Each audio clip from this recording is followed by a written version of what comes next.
우리는 지난주 복음을 통해서 예수님께서 우리를 얼마나 안타깝고 불쌍하게 생각하시는지를 알게 되었어요. 심지어 우리와 똑같은 모습으로 인간이 되셔서 우리의 연약함에, 우리의 아픔에 공감하시려고 하시는 겁니다. 고통당하는 자녀들에 대한 아픔을 갖고 계셨어요.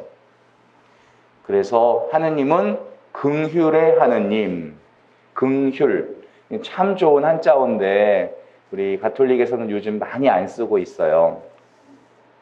하느님이 쓰시는 사람도 긍휼을 갖고 있는 사람들입니다. 그래야 하느님의 도구가 될 수 있어요. 긍휼의 마음이 가는 곳이 우리를 부르시는 곳이에요. 만약에 다른 사람은 전혀 못 느꼈는데 나에게는 아픔으로 다가와, 그것은 나를 부르고 계신 거예요. 하느님은 이 깨어지고 망가진 세상에 대해서 매우 아파하시는 분이세요. 긍휼이 참으로 많으신 분. 이것이 성경에 잘 나타나는데 아주 대표적인 복음이 뭐냐? 바로 오늘 복음이에요. 갈릴리아 호수 건너편 많은 군중이 따라와서 예수님의 말씀도 듣고 기적도 봅니다. 저녁이 되었는데 먹을 게 하나도 없어요. 이거 사실 큰일 난 거거든요. 제자들은 아주 손쉬운 해결책 하나를 내놓습니다. 뭐라고 했냐면 마르코 복음 6장 36절에 나와요. 저들을 돌려보내시어 주변 촌락이나 마을로 가서 스스로 먹을 것을 사게 하십시오. 자, 제자들의 이 제안을 들어보면 제자들에게 뭐가 없어요? 긍휼이 없어요. 긍휼. 그게 없는 거예요. 목자 없는 양처럼 불쌍히 여기는 이 주님의 마음이 없어요. 제자들한테는.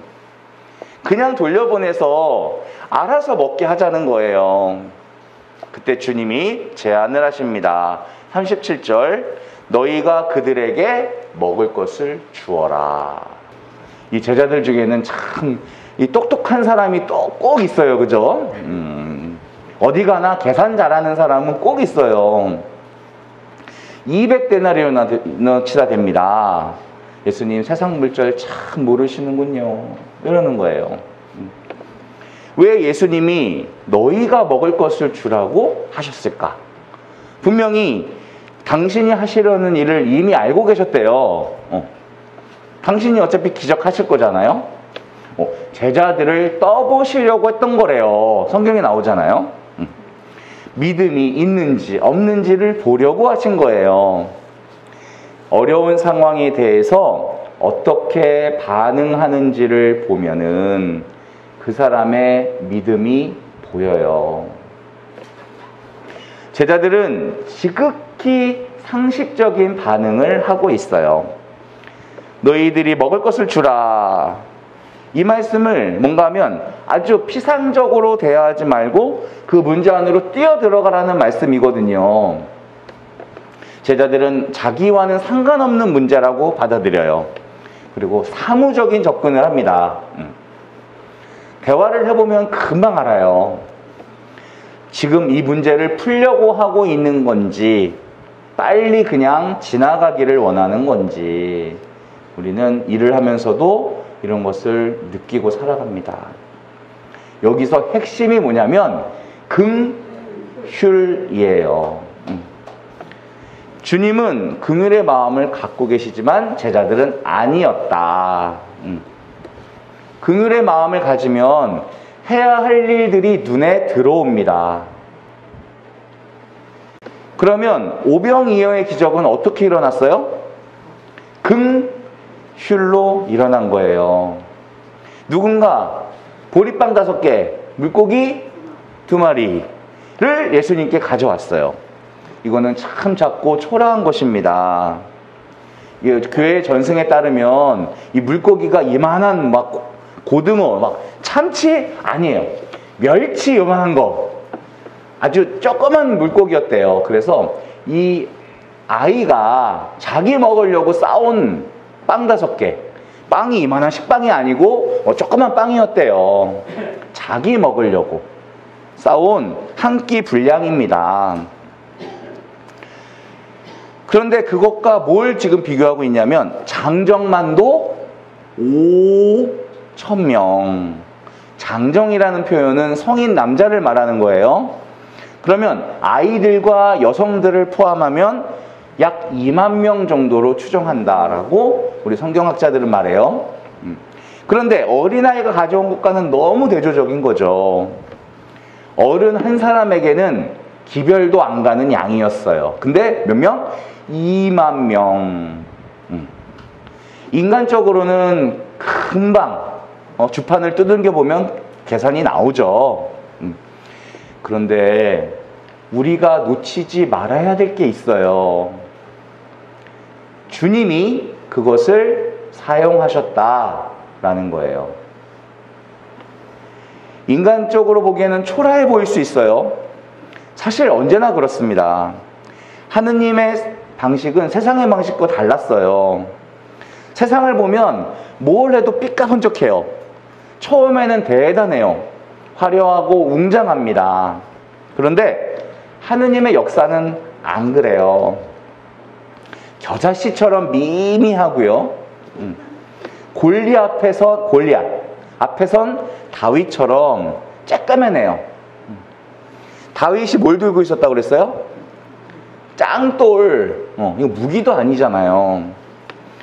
한 번도 져본 적이 없는 골리앗을 쓰러뜨려요. 예수님은 마구간에서 나셨습니다. 오늘 복음의 제자들도 그래요. 갈릴레아의 아주 촌구석 촌부들이에요. 연약하고 보잘것없는 분들입니다. 그런데 베드로는요, 나중에 설교를 했어요. 하루에 3,000명이 회개하고 세례를 받았대요. 하루에. 우리에게 주어진 현실이 미미하다고 낙심하면 안 되는구나. 현재 내 조건이 너무 부족하다고 우울해하지 말아야겠구나. 이 빵 5개, 물고기 2마리가 어디로 옮겨지는지가 중요해요. 어디로 옮겨졌어요? 이 아이의 빵 5개, 물고기 2마리가 어디로 갔어요? 예수님께 갔잖아, 먼저. 그죠? 예수님의 2 손에 들려졌어요. 그러니까 5,000명에게 갈 수 있는 거죠. 그 순간 땅의 일이 더 이상 땅의 일이 아닌 하늘나라의 사건이 되는 거예요. 그러면 우리가 뭘 가지고 있느냐, 얼만큼 가지고 있느냐가 중요한 게 아니라 뭐가 중요하다고요? 그게 어디로 가는가? 예수님께 간다. 그분께 맡겨지는가, 맡겨지지 않는가. 이게 중요한 거예요. 내가 움켜쥐고 있을 수 있어요. 그러면 그거예요. 그냥 그거. 빵 5개. 소년이 그냥 먹으면 끝나요. 먹고 소화되고, 네. 주님께 넘겨질 때, 주님 손에 맡겨질 때 기적이 일어나는 거예요. 상상도 할 수 없을 만큼. 그래서 이거는 상징성을 가진 어마어마한 사건이에요. 이거는 그냥 먹을 것이 없었던 사람들이 배불리 먹었구나, 이 얘기가 아닌 거잖아요. 이거는 이스라엘의 만나 얘기를 떠올리게 만들어요. 만나를 내려주셨지만 만나의 의미를 몰랐는 걸, 그들은. 이걸 요한이 구체적으로 말하고 있어요. 요한복음 6장 49절. 너희 조상들은 광야에서 만나를 먹고도 죽었다. 만나를 내려주셨는데 왜 죽었어요? 이 한 끼를 해결하는 것으로 그들은 생각을 했다는 거예요. 기적을 놓치고 있었던 거예요. 그래서 요한이 얘기한 것에 귀를 기울여야 됩니다. 이 빵은 하늘에서 내려오는 것으로 이 빵을 먹는 사람은 죽지 않는다. 누구든지 이 빵을 먹으면 영원히 살 것이다. 내가 줄 세상에 생명을 주는 나의 살이다. 진짜 빵은 뭐냐? 그리스도라는 거예요. 다 배불리 먹고 남는 사건은 그냥 주어진 게 아니라 그리스도 자신이 바쳐짐으로써 주어진 사건이다. 어떻게 주셨냐? 사람들이 원하는 대로 주셨대요. 원하는 대로. 꽃배기로 주고 아주 무한 리필로 주신 거예요. 배 터지게. 배불리 먹었대요. 배불리 먹다. 이 표현은 하늘나라가 지금 이미 왔다는 것을 표현하는 상징이에요. 인간의 죄를 짓고 찾아온 현상 하나가 결핍이었어요. 결핍. 배고프고 목마르고 이게 인류가 겪는 하루 일상이에요. 이게. 예수님이 큰 무리를 보시며 불쌍히 여기신 이유가 뭔가? 그들이 육체적으로 힘들기가 때문이 아니에요. 근본적인 목마름. 하느님을 떠난 인간이 겪게 되는 게 뭐냐? 허기짐. 아무리 노력해도 그 허기짐을 채울 수가 없어요. 평생 그것을 해결하려고 몸부림치는 게 인생이에요. 돈을 아무리 벌어도 결핍이 끝나질 않는데 우리가 하느님을 알기 전에 딱 그 모습이었어요.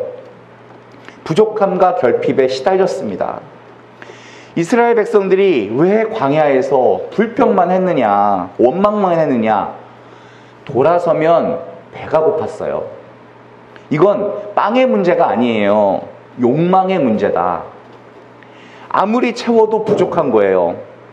불만족, 결핍.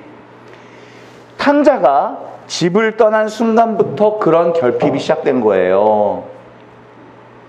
뭘 해도 아슬아슬합니다. 왜 그러냐면 하느님 떠난 인간은 원천적인 공급원을 잃어버린 거예요. 스스로 그 공급을 책임져야 돼요. 그러니 당연히 결핍에 시달릴 수밖에 없어요. 그런데 오늘 모두가 배불리 먹었대요. 하느님 나라에 잔치가 벌어진 거죠. 하느님 나라는 모두가 충만한 나라입니다. 남은 것만 12광주리에 가득 찼대요. 이거 왜 거두게 하셨을까? 또 생각해 봤어요. 왜? 굳이. 먹는 거, 짬밥은 남기면 안 되죠. 음식물 쓰레기. 네, 그래서 그랬을까? 모두가 배불리 먹고 끝나도 좋은데 예수님이 12광주리를 왜 더 만드셨을까? 사실 이 생각이에요. 그걸 거두면서 제자들은 다시 한번 확인했을 거예요. 주님이 베푸시는 풍성함이 다시 한번 몸에 와닿았을 겁니다. 아니, 2만 명이 먹었는데 그래도 남는구나. 온몸에 각인이 되었을 거예요. 이거는 제자들에게 있어서 엄청 중요한 레슨입니다. 예수님이 이 세상에 오신 목자 없는 양 같은 백성들을 향한 이 주님의 긍휼이 유감없이 드러나 있는 사건이에요. 그걸 제자들이 오늘 본 거예요. 자, 그럼 마지막으로 우리가 해야 할 일은 뭐냐? 우리가 눈을 뜨고 나니까 배부른 사람으로서 정말 힘겹게 살아가는 사람들이 보이기 시작한다면 긍휼의 마음을 가져야 돼요. 정말 안타깝구나. 정말 불쌍하구나. 세상의 눈으로 보면 대단해 보일 수 있지만 아주 정말 초라하게 짝이 없구나. 그들이 겪는 고통을 봐야 돼요. 고통을 겪는 세상을 봐야 돼요. 그 가운데 우리가 알고 있는 이 복음의 비밀을 좀 알려주어야겠다. 고통을 겪는 세상 가운데에서 우리가 뭘 해야 되냐? 만약에 우리가 선교를 한다면 그냥 선교가 아니라 어떻게 하면 저 불쌍한 영혼을 행복의 길로 데리고 갈 수 있을까? 이렇게 생각을 해야 돼요. 내가 만난 예수님 때문에 내가 더 이상 배고프질 않는데 어떻게 하면 충만한 삶을 저 사람도 살 수 있게 할 수 있을까? 이게 선교가 돼야 되는 거죠. 하느님의 백성이 긍휼의 마음을 갖기를 원하세요. 왜? 그거는 하느님의 마음이니까. 그래서 우리를 곳곳에서 부르세요. 긍휼은 그냥 동정하는 마음이 아니에요. 그 고통 한가운데로 내가 들어가서 그들과 함께 하는 거예요. 그래서 그들에게 예수님 알리고 내가 경험한 하느님을 그들도 경험할 수 있게, 그렇게 사는 게 참 가치 있는 삶이구나, 보람된 인생이구나 라는 생각을 하는 거. 이 결핍된 세상 가운데에서 하느님의 충만함을 먹고 더 먹어도 12광주리에 가득 차는 그 충만함을 모두가 경험하게 되는 우리 삶이 그런 귀한 곳에 쓰여지기를 기도하겠습니다. 아멘.